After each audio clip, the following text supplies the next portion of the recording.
நீங்கள் அவர் மந்தையின் ஆடுகளா? இயேசு தன்னை ஒரு நல்ல மேய்ப்பராக அறிமுகம் செய்கிறார். அவரின் உண்மையான சீடர்களை அவரது மந்தையின் ஆடுகளாக அழைக்கிறார். ஒரு காலத்தில் மேய்ப்பராக இருந்த தாவீது ராஜா தேவனை தன் மேய்ப்பராக ஏற்றுக்கொண்டார். கர்த்தரின் மேய்ப்பராக இருக்கிறார், நான் தாழ்ச்சி அடையேன் என்று சொன்னார். தாவீது தன்னை தேவனின் பராமரிப்பில் உள்ள ஒரு ஆட்டுக்குட்டியாகவே கருதினார். இயேசு சொல்லும்போது, இந்த மந்தையில் இல்லாத வேறே ஆடுகளும் எனக்கு உண்டு, அவைகளையும் நான் என் மந்தையில் கொண்டு வர வேண்டும், அவைகள் என் குரலை கேட்கும் என்றார். இன்று உங்கள் நிலை என்ன?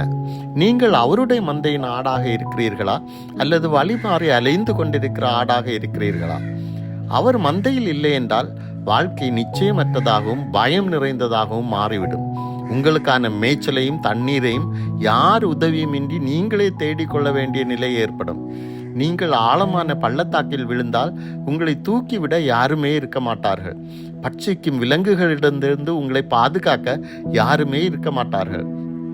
இன்று நீங்கள் மோரியா மலையில் முள் புதரில் கொம்புகள் சிக்கி அசைய முடியாமல் மாட்டிக்கொண்ட ஆட்டை போல காணப்படுகிறீர்களா? சுயநல ஆசைகளும் சொந்த திட்டங்களும் உலகத்தின் வழிகளும் தான் நீங்கள் சிக்கி இருக்கிற முள்புதர். ஆனால் இன்னும் நம்பிக்கை உள்ளது. இன்று உங்களது சொந்த திட்டங்களையும் ஆசைகளையும் வழிகளையும் அவரிடம் சமர்ப்பியுங்கள். அவர் உங்களை தன் மந்தையின் ஆடாக சேர்த்து கொள்வார்.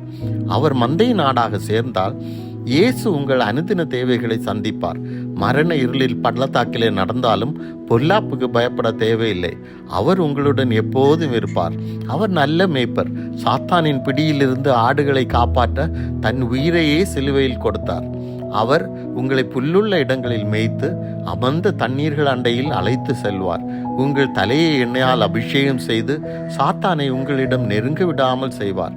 அவர் தன்னுடைய 99 ஆடுகளையும் விட்டு திசை தெரியாமல் திரியும் உங்களை இன்று தேடுகிறார். இயேசுவே தொழுவத்தின் வாசல். அவரின் மூலம் நீங்கள் உள்ளே சென்றால் உங்கள் ஆத்மாவுக்கு இளைப்பாறுதலும் மன அமைதியும் ஆனந்தமும் கிடைக்கும். அவர் கண்காணிப்பில் வெளியே வந்து இந்த உலகின் பாடுகள் மத்தியில் அவருக்காக சேவை செய்யும் பாக்கியமும் பெறலாம். பாடுகள் மூலம் மன உறுதியும் சகிப்புத்தன்மையும் நம்பிக்கையும் பொறுமையும் நம்மில் வளர்கிறது. அவரது மந்தையின் ஆடுகளுக்கு நித்திய ஜீவனையும் நிறைவான ஆவிக்குரிய ஆசீர்வாதங்களையும் அளிக்கிறார். ஆகவே இக்காலத்து பாடுகள் இனி நம்மிடம் வெளிப்படும் மகிமைக்கு ஒப்பிடத்தக்கதல்ல. இன்று நீங்கள் அவரின் அழைப்பை ஏற்று நல்ல மேய்ப்பரான இயேசுவை பின்பற்றுவீர்களா?